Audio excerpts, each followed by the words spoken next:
Welcome to the Nurse Shark Academy Show, a Baxter Professional Services production. Welcome to the Nurse Shark Academy Show, where we're experts in nursing and experts in business. I'm Tina Baxter, your host.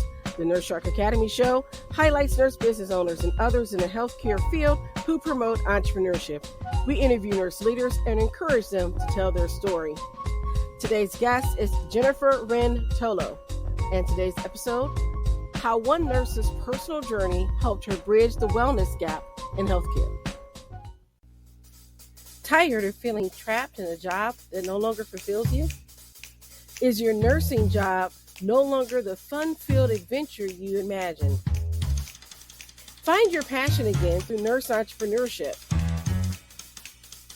Step out into the light and come feel the sun. Join the Nurse Shark Academy today at thenurseSharkAcademy.biz and come feel the sun. Hello and welcome to the Nurse Shark Academy Show. I'm Tina Baxter, your host. The Nurse Shark Academy Show highlights nurse business owners and others in the healthcare field who promote entrepreneurship. We interview nurse leaders and encourage them to tell their story. Join us each time to support these wonderful nurses and entrepreneurs and leaders. Today's guest is Wren Tolo from Butterfly Family Wellness of Essex, Massachusetts. Welcome to the show, Jennifer. Thank you, Tina. Thanks for having me. So, as always, we like to start off the show with finding out a little bit about your nursing background. So, what made you become a nurse? I've always been drawn to people, to helping people, to just kind of nurturing people, I guess. My mom was a nurse. I was always told, you're smart. Why don't you become a doctor? But I realized one of the things, you have to be smart to be a nurse too, but one of the things that really drew me to nursing was that you've got this diagnosis or you have this problem. Let me support you and help you in recuperating. I liked the people part of it. And I went into critical care nursing right out of college, actually. And I wouldn't recommend that for new nurses, but yeah, I was a cardiothoracic ICU nurse. I did neuro ICU, surgical trauma ICU. And then I went into nursing supervisor. I was a nursing supervisor, and boy, did that leave a pit in my stomach every day when I'd walk out of the hospital, not being able to really staff and care for the nurses. Because let's face it, without the nurses, it's hard for the healthcare system to go around. So what really drew me to nursing, though, to answer your question, was really, I've always wanted to help people. I've always been interested in medicine. I've always been interested in, nurturing and health and wellness. And this was just my way of doing that and having some balance in my life as well. Well, that sounds wonderful. And I hear that a lot from nurses, the desire to help. And maybe there was a family member that was in nursing or the medical field that drew you into the profession. I'm curious, where did you start your training? Where did you go to school? Yeah, I went to University of Virginia. I got my bachelor's from UVA.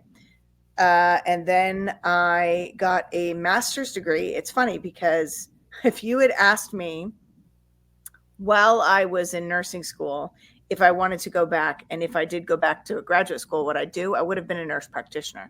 But then and I'm glad that I worked as a nurse first before going right into graduate school, because I was realizing that one of the things that I was frustrated by was the management. So I went to school and I got a master's in administration because I thought I was going to healthcare that way. And funny, I did like a little stint on the side.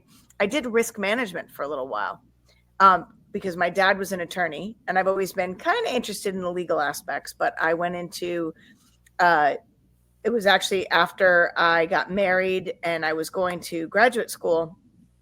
I took a job in risk management, hospital risk management, and I was shocked at how, let's just say, even though I was working for the doctors, how hated I was. Like, people just did not want to see my face coming at them. They didn't want to talk because I realized how litigious medicine was.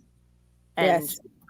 Yeah. And how, people aren't, doctors, surgeons, nurses are not allowed to make any mistakes. So yeah, it was amazing. I've sort of had a nice 360 view, I think, of medicine in my life. Well, let's back up a little bit because there's a couple things to unpack there. The first Yeah. is that foray into middle management and supervisor. Oh That's yeah. not an easy role because you're there. You're responsible for staffing and trying to keep the staff happy, but you can't keep them too happy because you got to keep the Right. administration and the bottom line happy. Right. So you have a lot of responsibility, but Yeah. not a lot of power. That is so well said. And that was probably my biggest frustration. As a matter of fact, I remember working in a smaller community hospital. When I worked in New York City at a bigger hospital, I just was the critical care nursing supervisor. And then in a community setting for a community hospital, when we moved up to Massachusetts, um, I was in charge of basically all the nursing units. And I found it so frustrating because we wouldn't have staff, but we had beds. And even though I would tell the upper management, we don't have the staffing, we have to stop, the patients coming in from the ER or slow this down. They're like, you can't turn away an assignment. And I remember as a nurse, as a critical care nurse, I remember they built these new ICU units and they were gorgeous and they were paid for by somebody's, lovely donation, but they wanted these private rooms, these deep private rooms. And to be honest with you, as a nurse, you had more than one patient because of the staffing. And when you had these deep private rooms, it wasn't safe really taking care of these patients because you could not see them. I missed the old rooms where you'd have 2, 3, 4 patients in one little bay, and that was your responsibility, but you had eyes on them at all times. And so, I feel like people don't understand those aesthetics, but we were told you're not allowed to turn down an assignment. That's your job. You cannot turn down an assignment. So even as a nurse, and I think this is one of the reasons why I started slowly exiting from bedside nursing, was my license is on the line, but yet I have no control over what I'm doing and where I'm going and how I'm caring for patients. I mean, they told you can put up on these monitors your other patients' vitals so you could keep an eye on them. I'm like, great, but it doesn't show me if they're pulling out their ET tube or if they're pulling out their IV or, seizing, or, it's not going to necessarily show me that. It'll show me the artifact. But anyway, so those are the kinds of things that made me want to be more of an advocate for nurses, which made me want to go into nursing administration. But unfortunately, you're right. There's your middle management. So you have all these to-dos, and again, still feeling a little powerless, right? Still feeling like I see the problem, but no one's listening. No one wants to hear what I think the solution could be. So that was very frustrating. I know when I was in management and supervisor, I was tasked with doing the scheduling. Yeah. Oh, yeah. For the adult unit. So that meant, begging, pleading, bribing nurses to take extra shifts. We had a float pool, but if they didn't pick up, then, you had to find somebody to work the floor. And, it's a busy psychiatric unit, and we don't turn people away either unless there's a really good reason for it. Like we just can't, for safety reason, can't take another patient. But, I've had ICU doctors, no shade to ICU doctors, but I had them yell at us because we wouldn't take a patient. And we're like, hey, he's medically unstable. He can't come to a psychiatric unit. Yeah. So we said, I tell you what, we'll trade you. We'll give you this guy, one of our guys in seclusion, you send on your guy. And he was like, yeah, no, we're not doing that. I said, okay, well, I don't have a bed. He actually told me to kick one of my patients out to make a bed for his patient. Yeah. Yeah. Can't do that, Doc. Sorry. No. Yeah. And these are the things that people outside, because then we're also getting the complaints from, as a supervisor, I would kind of always try to support my nurses. So when they were swamped, I would go to the floors and try to help out. If they were having trouble with a family member or patient, I would go and help and support them. But that's the thing is, you're dealing with people where people feel powerless. People feel like stuff is happening to them and they don't have control. And when people don't have control, they start to decompensate it. It creates this fight or flight. It creates this stress situation. And it just keeps feeding. And then people react. And so you have people reacting, and the doctors are barking at the nurses because they're reacting when things aren't going the way they want. You have patients reacting to the nurses. You have staff members reacting to each other. And it can just be such a stressful and volatile, environment to work. And I mean, my first job as a critical care nurse, and I say this to my students because now I teach in a school of nursing, but I say to my students, when I first started working, I worked in a cardiothoracic ICU right out of school, right out of nursing school. And I was smart. I was eager. I wanted to learn. But I remember when my first patient started to crash and the older nurses just kind of swooping in, pushing me out of the way and trying to take over. And I was like, whoa, this is my patient. Like, walk me through it. Don't take over. I'm not going to learn that way.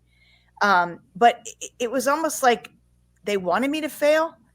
There was so much competition and vying for, I don't know how to describe it, but it was like, instead of nurturing and supporting the new nurses coming in, it was like they were just trying to rip them apart.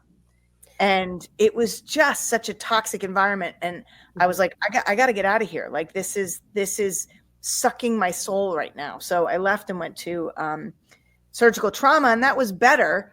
But again, it was just like the whole environment. I thought, okay, this is not sustainable. This lifestyle is not sustainable. Well, that brings us that whole other phenomenon in nursing that we've talked about before in the show, that nurse bullying, and that whole notion of nurses eating their young. Yeah. And we need to change that narrative and do so much better with that. And I remember being a brand new nurse and was bullied by my manager a lot. Yeah. That I don't know what to say about that person. Bless her heart, but she was a really big bully. I mean, to the point that when I was leaving and getting a promotion at another hospital, she just looked at me in my face and said, "Do you think you're really ready to be a supervisor?" I said, "Well, they must think I'm ready because they hired me." Yeah. I mean, it's those types of comments. And then the not wanting to show you things. And I remember being in nursing school, and I don't know if you've ever experienced this, but back when I was coming out of school, the hospitals were playing this game of firing or laying off all the seasoned nurses and hiring new grads at cheaper wages. Oh, yeah. And so none of the nurses at the hospital would train us. When we were in clinicals, they were just like, we were on the peds floor and they wouldn't let us touch a patient. We could talk to a patient. It was horrible. Yeah. It was such a bad experience. And the professors knew it. Yeah. But there was nothing we can do about it. And it kind of turned me off from that hospital, actually. Yeah. They offered me a job there, but there's a whole lot of stuff that happened that I just didn't feel good about taking a job there. And I'm kind of glad I didn't. Right.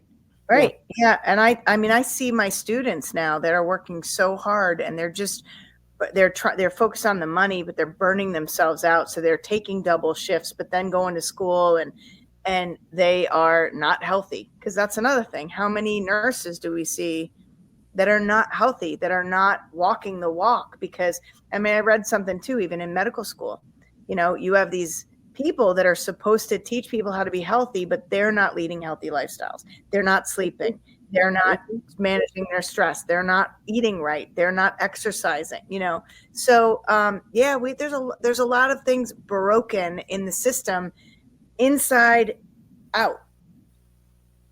And unfortunately, in the system, we're told to be quiet about it, right? They a lot of times they preach it as self-care, wellness, But say that you need a day for self care or wellness and see if you get the day off. Or you Yeah. don't get a side eye Yeah. because you aren't working through your lunch and you dare complain about it. Yeah. Yeah. Yeah. Yeah. Or It's, yeah. yeah, that's just some of the realities of being in healthcare.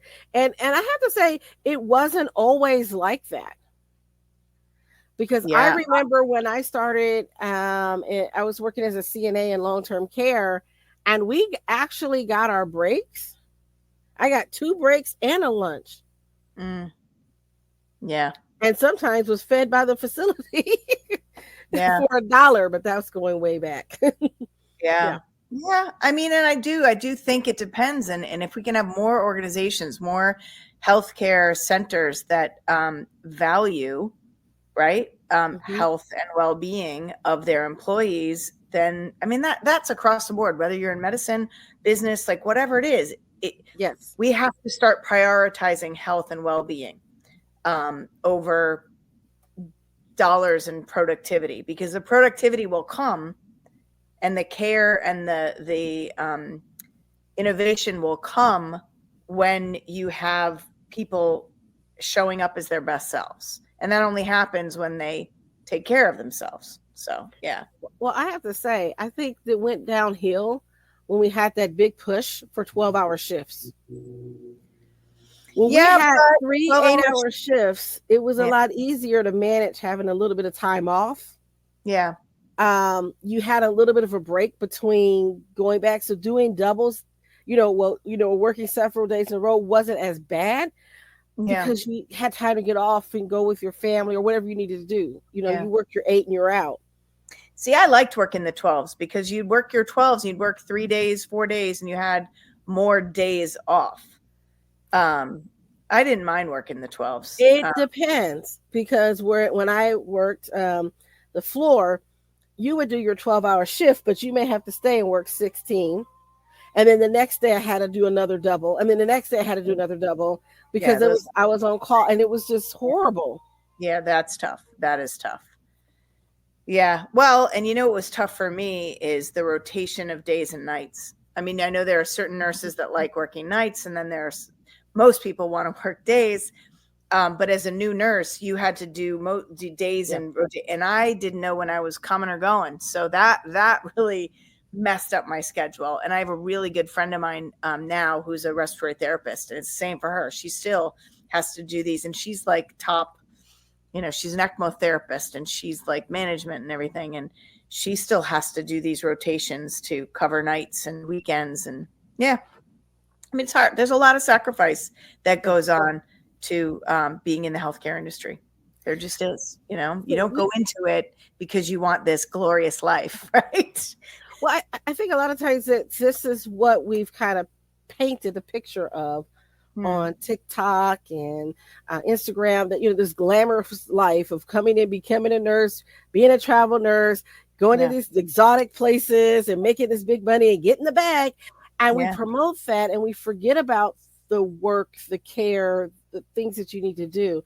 And so I want us to be more balanced because we need to show the realities of what's Yeah. happening in healthcare and nursing, but we Yes. also want to talk about the good things. And so I want to talk about one of the I want to say what a story or an event that you remember most in your nursing career when you were at the bedside that you're most proud of. I think, and I can't really think of one specific patient right now. I remember, I do. I remember this young, and at the time when I was a critical care nurse in New York City, I was in my 20s. And I remember this 21, 22-year-old young man coming in with a gunshot wound who was flown in. He was actually in South America. He was working for his father, and he got flown in, treated there, but it wasn't, it was like quickly treated. And then he was flown to us. Not really sure why he was flown to our hospital. I can't remember. There was some connection to our hospital, but I remember just seeing this person that was close to my age that, attractive young man trying to like just help out his family. He was down there working, and like, so I remember just thinking like, wow, like this is awful, because he was shot, robbed and shot. So it wasn't Mm. like he wasn't into, there are some people that have gunshot wounds that put themselves in those positions. Yes, This yes. kid was just doing his job, and this happened, and he didn't have any family around him, so he was by himself. And I remember just so much empathy, but I remember being there and just, I would talk to him, and I would, when we were doing the care, I'd tell him what we were doing. And he was ventilated and not necessarily, reacting, but when he eventually woke up, I remember he just saying that he really appreciated all the nurses talking to him and people talking. Because I remember saying to one of the nurses that was just going in there, I'm like, talk to him. I was like, think Hmm. of this as like your kid, your brother, whatever. Talk to him. So that was one that stood out. And, I had kind of an interesting, when I was a nursing student at UVA, I was working in the neuro ICU as a CNA, and Superman came in. So Christopher Reeves had Mm. fallen off. So I'm dating myself, but Christopher Reeves had fallen off his horse and was being rolled in. And I remember just thinking, like, oh my God, that's Superman. Like, amazed, and just the solemn faces, because it didn't look good, right? It was a C-spine injury. So Yes. it was just like daunting. But I remember thinking, or remember the neurologist saying, like, you never know what's going to happen. Like the brain and everything is it's an incredible thing. And then I remember, fast forward in my nursing career in New York, when I was on the surgical trauma unit, there was a woman who had DIC, so bleeding out everywhere. She had liposuction, Mm. right? And she looked like she was in a car accident. It was that kind of thing. And I remember taking care of her, and I remember thinking, she's not going to make it. She's not going to make it. Like, this is bad. This is bad. And then a couple months later, she walked into the ICU to thank everybody and give everybody hugs. And I was like, oh my, oh my God, that's the same woman.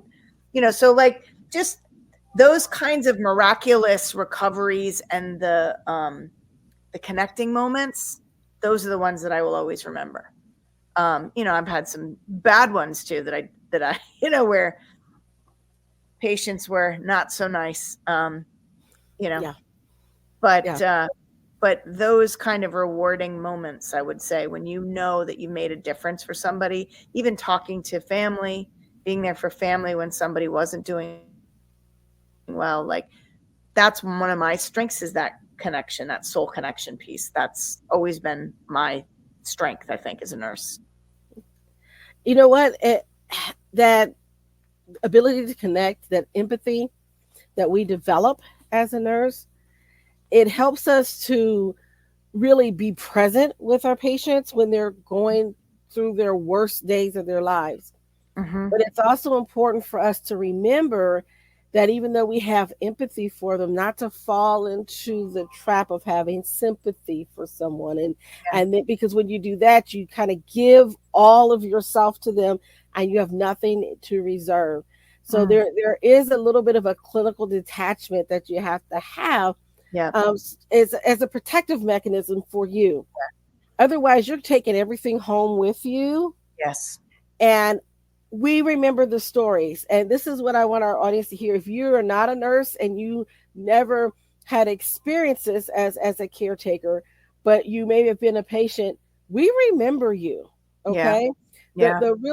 the really sad cases, the bad cases, the Yeah. angry cases, we remember you. And sometimes um we may not remember everything, but we remember a lot about your story, Yeah. and it stays with you so much.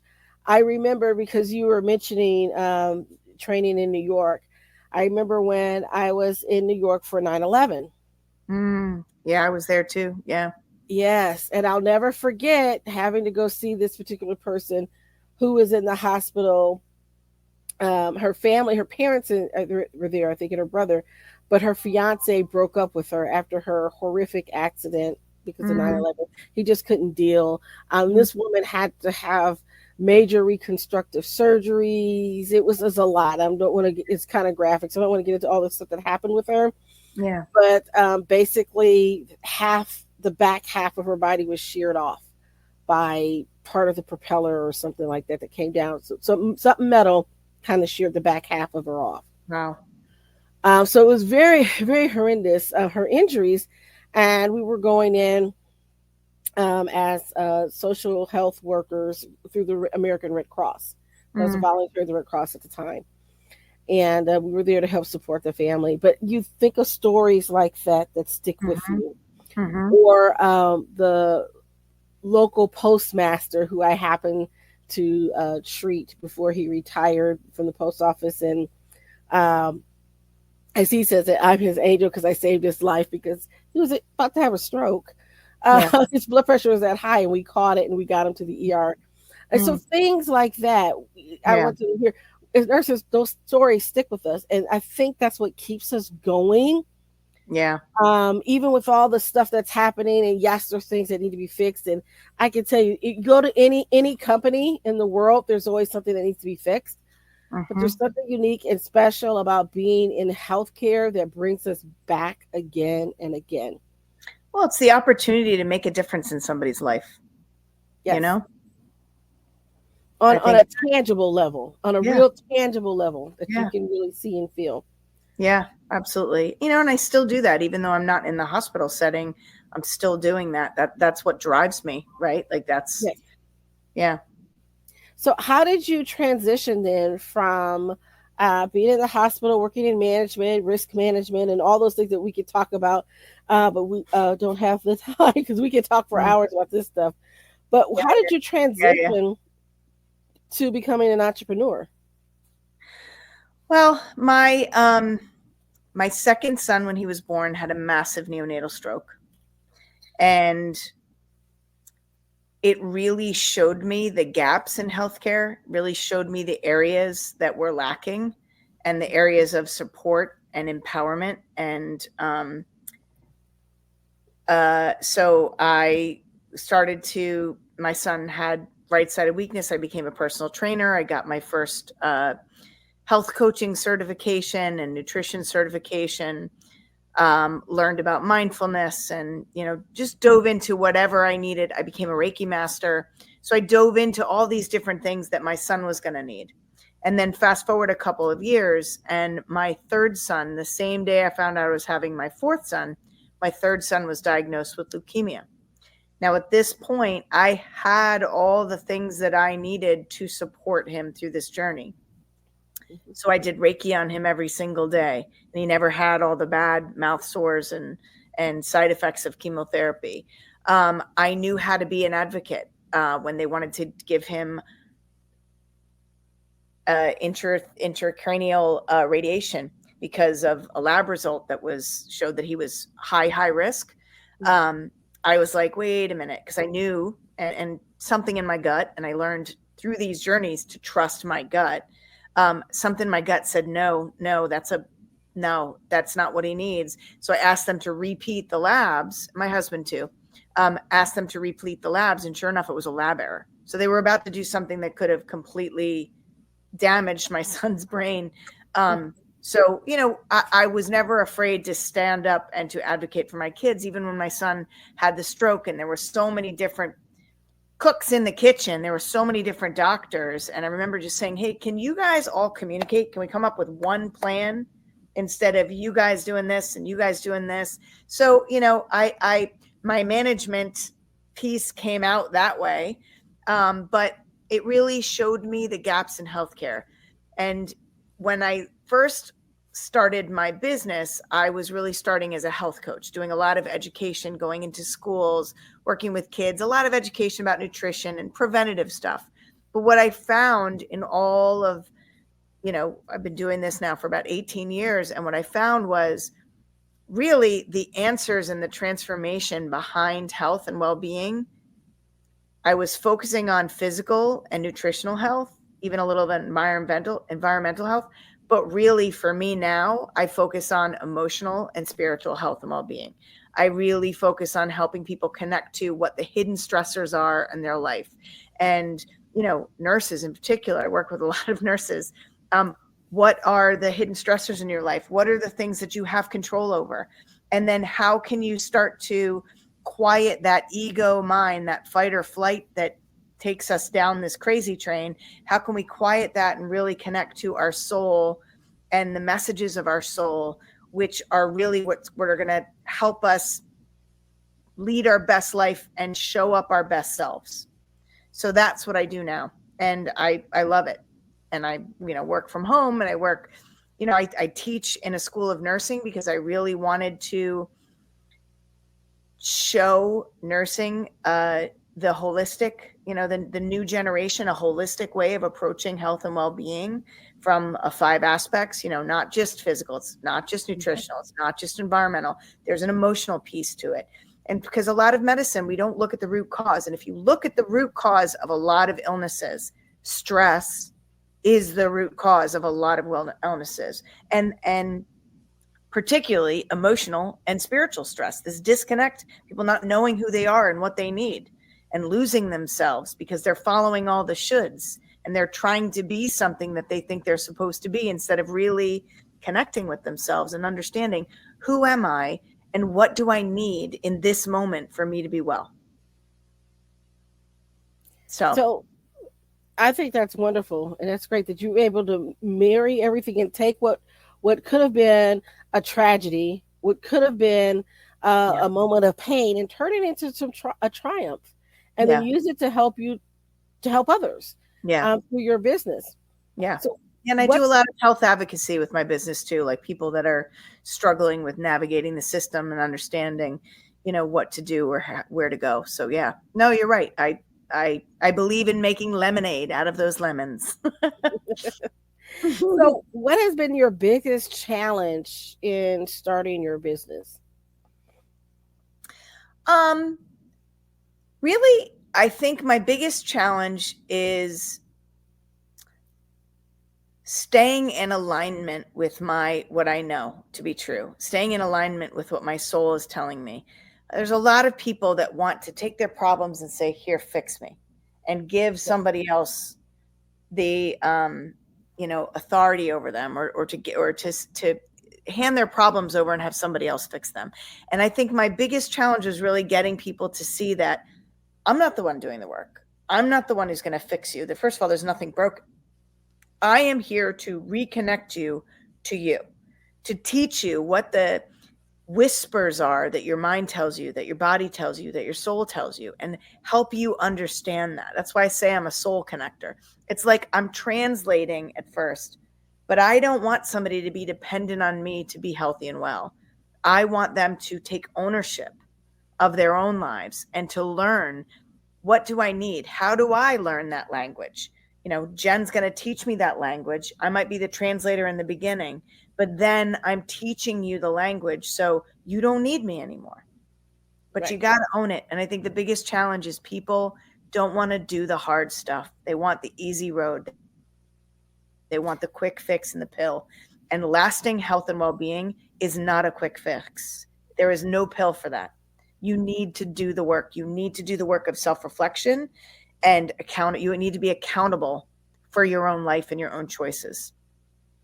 And that's tough for a lot of people, when you're talking to people from any aspect of their health, physical, spiritual, mental.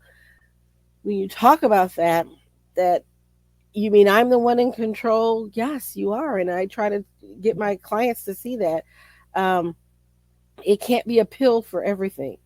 No. Do I think medications help? Of course I do. Do I think they're necessary? It's dependent on them sometimes. You do. It becomes too easy. Right. I used to teach the drug ed classes for teenagers. And one of the scenes, and I'm dating myself as well, but if you remember the very first movie, before they made the remake of Fright Night, and Charlie is, scared, the vampire's out to get him, right? And he's yelling and screaming. And mom comes to the door. Charlie, are you okay? And he's like, no, I just had a nightmare. It's fine. She said, oh, do you need a Valium? And And I thought, who gives a Valium for a nightmare? Yeah. But Yeah. that's our go-to. And I see that time and time again. It's like, oh, Elle Woods, Legally Blonde. Yeah. And she's upset. Her boyfriend dumps her. And she wants to go to law school. And her best friend goes, "Can't you just take a Percocet?" Yeah. I like that's our go-to for everything. Yeah. Well, And because it's we like, don't want to be uncomfortable. People do not no, like discomfort. They want to get out of that discomfort. But that's where your power lies, is being having the courage to sit through that discomfort and find your true power inside of you, which is you get to make the choices of what do you need in this moment. That discomfort is telling you something. It's informing you. it's the same way in your business. Yeah. I see that a lot of time with business owners. They don't want to do the discomfort, the work, the figuring out, the mindset shift, Yeah. all the Yeah. things that The need to happen sales. for you Yeah. to. Yeah, you got to move from employee to entrepreneur. What does that really mean?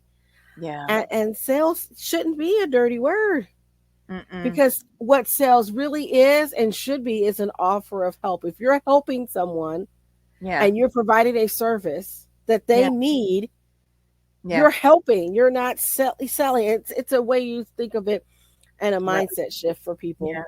Yeah. We're almost out of our time, so I wanted to ask you a last question.